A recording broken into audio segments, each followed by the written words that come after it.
Hello and welcome to my final overview of my 31 Days of Horror 2015. If you don't know what my 31 Days of Horror is, it's where I try to watch 31 horror films I've never seen before during the 31 days of October.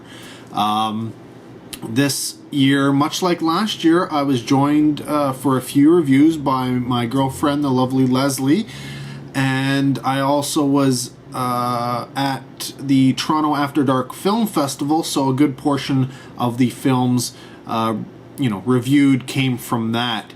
I watched a total of 47 movies during October, out of which 34 qualified for my 31 Days of Horror, thus being, horror films I had not seen before.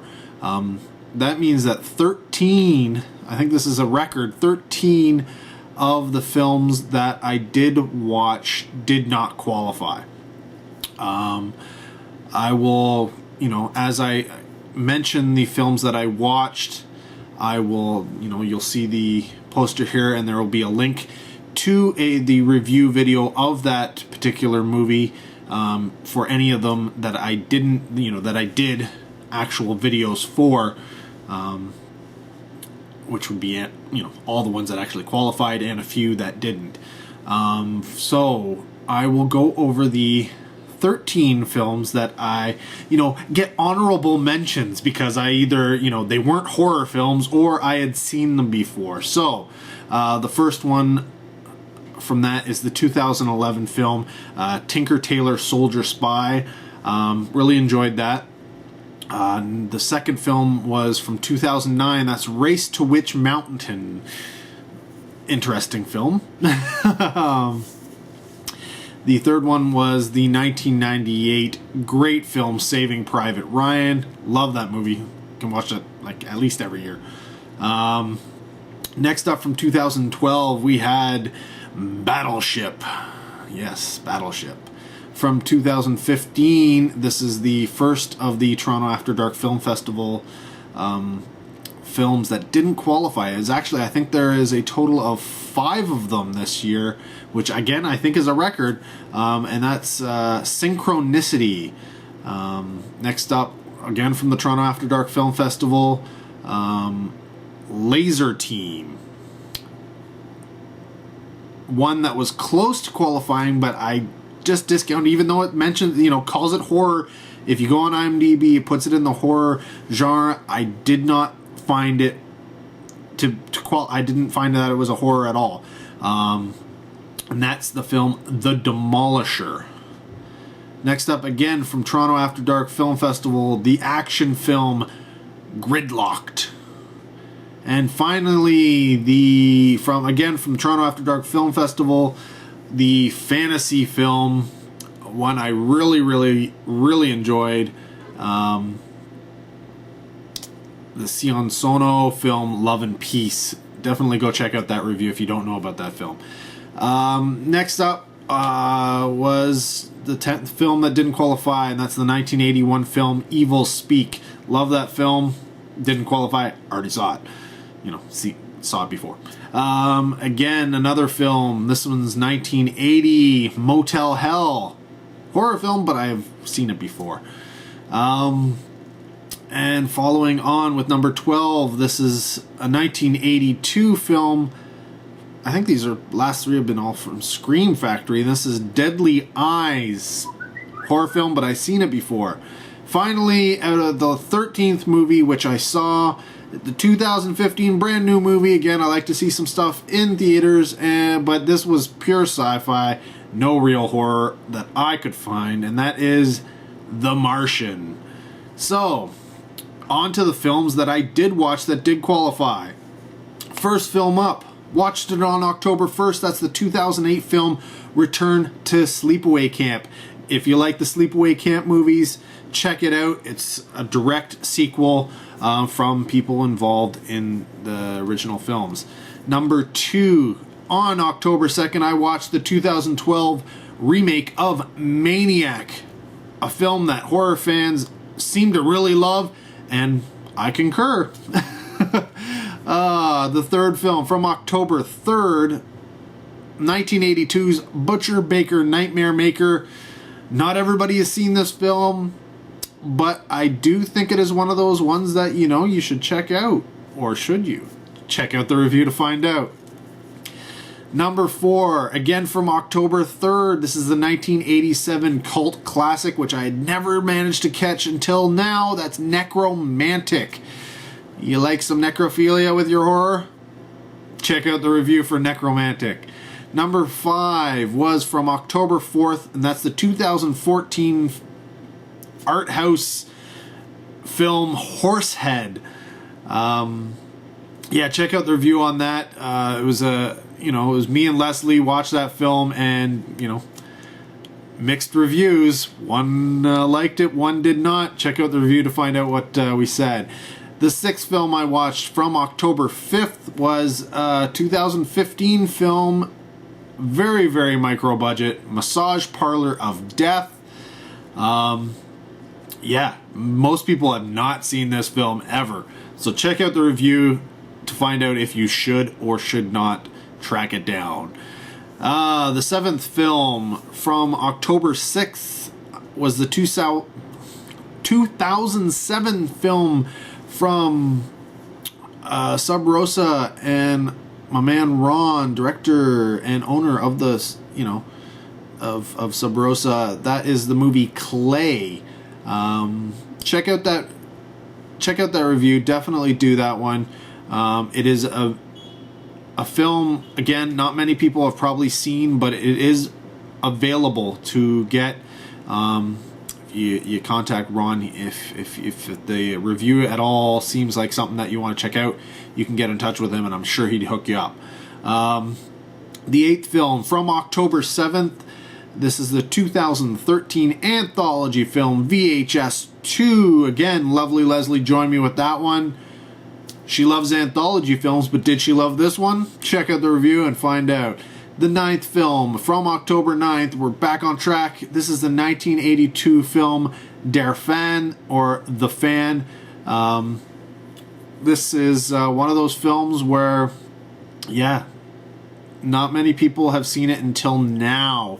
So if it's at all something that you've been humming and hawing about, check out the review to see what I said about it.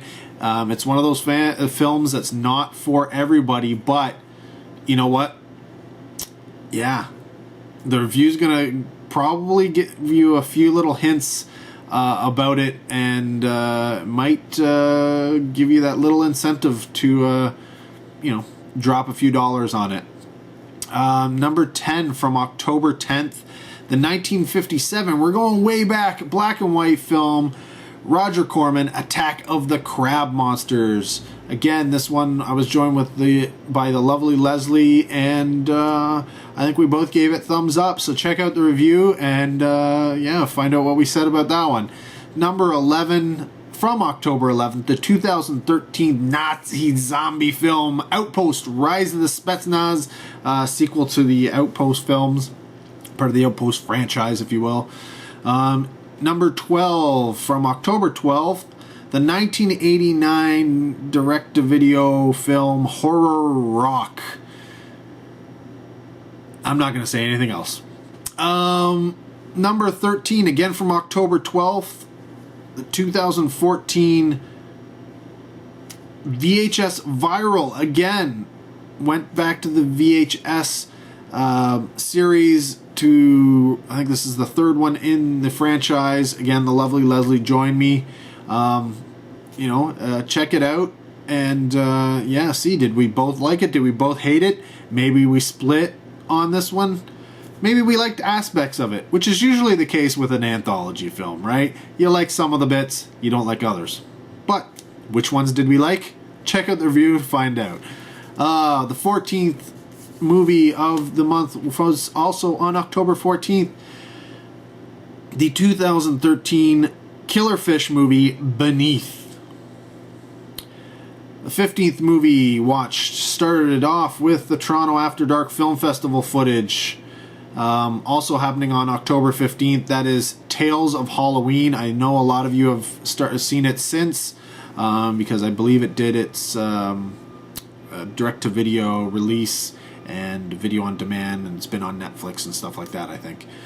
So a lot of you have seen it. If you haven't, check out the review to find out if you should.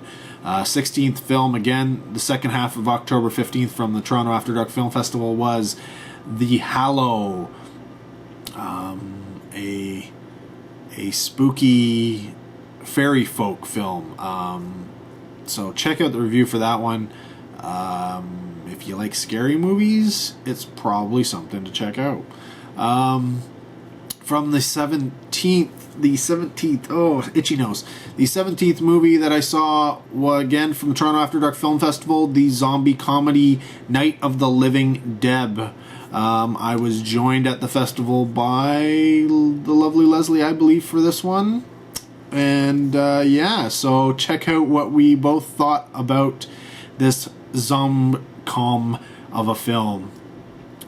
The 18th film and the final film of the October 17th, I believe it was a weekend, Toronto After Dark Film Festival lineup, was the horror Christmas mashup of A Christmas Horror Story.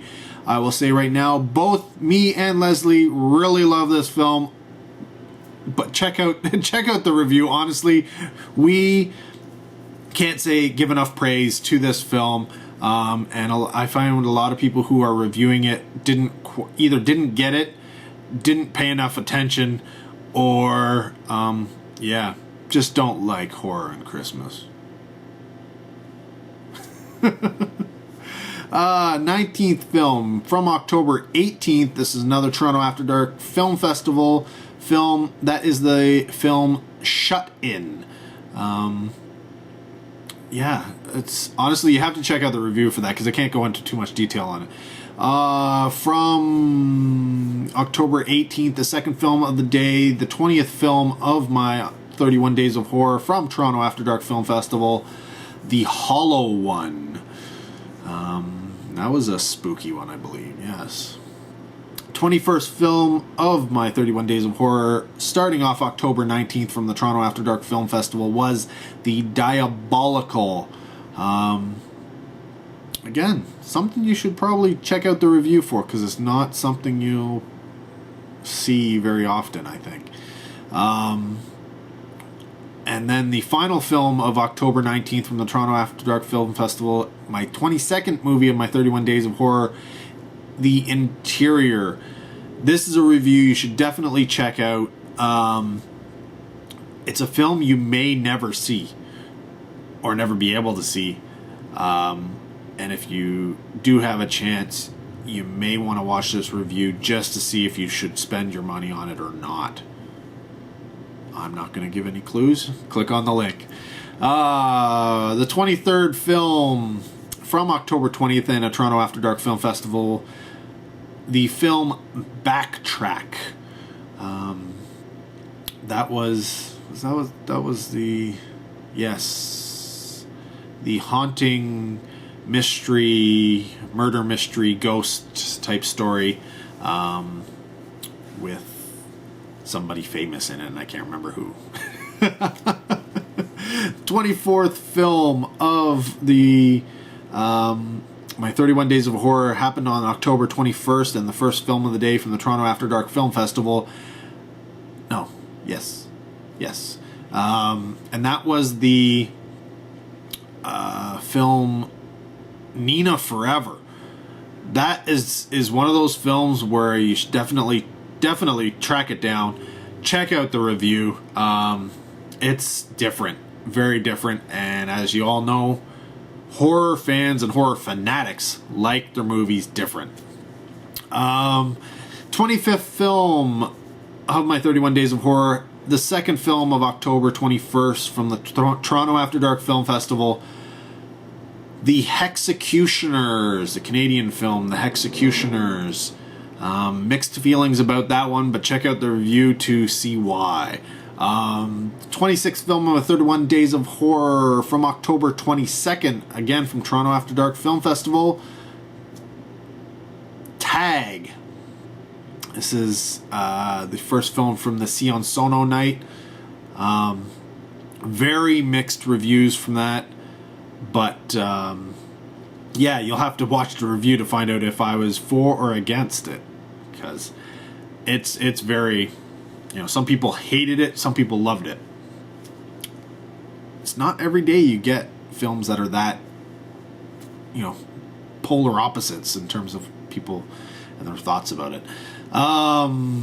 27th film, and a film I liked or didn't like. It was, who knows, but it is from October 23rd in the Toronto After Dark Film Festival, the Frankenstein, not a remake, not a hashing, but a version of the story, if you will, patchwork. And definitely, I think a lot of fans were really into that one. The winner from the Toronto After Dark Film Festival and the closing gala from October 23rd, my 28th film of my 31 Days of Horror, the heavy metal horror extravaganza that is Gasm. If you haven't heard about this film, and you like heavy metal, and you like horror, and you like movies that put them together, check out Gasm. My review's there, but honestly, all I'm going to say is check it out. Yes, 29th film of my 31 Days of Horror happened on October 24th, and that was going back to Roger Corman and the 1957 black and white film Not of This Earth. Gotta love aliens, right? My 30th film saw going out to the theaters. Yes, I have to at least get something recent and something that's in theaters at the time. From October 25th, Goosebumps, and I have a lot of added guests for that one to help me with that review. So check out that links there. It's not just me. In fact, I'm not even on. Well, no, I am on camera for a beginning of it. My 31st film, the one that made me hit my 31 days, from October 26th, the 2014 stinker Ouija. Yeah, check out the review for that one. 32nd film, going back to Roger Corman again. This is the October 28th viewing, where I checked out the 1958 film War of the Satellites. Again, some more alien horror, sci-fi horror blending. Gotta love some genre blending. Yeah, I saw a few good old horror films this time out. 33rd film in the 31 Days of Horror, from October 29th, the 1993 direct-to-video sequel to Midnight 2, Sex, Death, and Videotape. If you like direct-to-video stuff, check out the review. If you don't like direct-to-video stuff, then it's pointless. If you don't know what direct-to-video is, check out the review.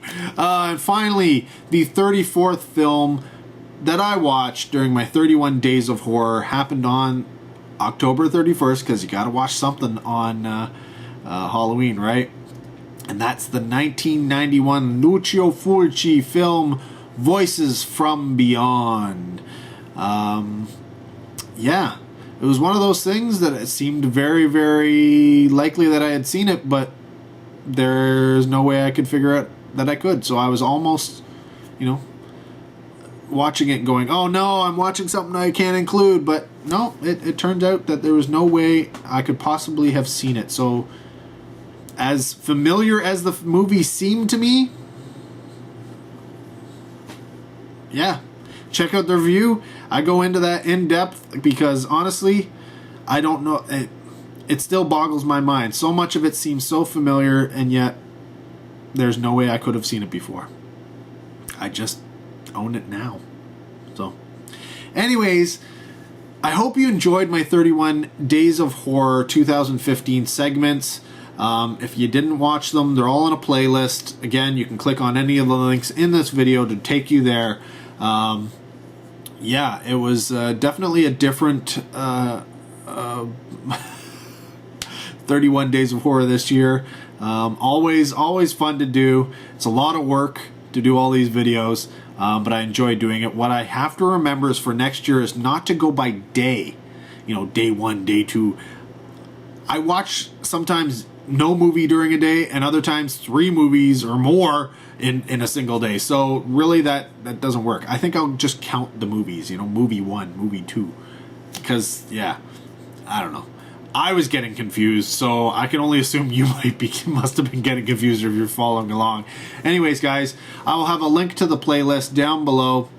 Again, if you want to see any of the films and any of the reviews, you can go through the playlist, or you can just scroll back and find the poster that you know, corresponds to that movie. Click on it, and it'll take you directly to the video. Until next time, take care. Have a good one.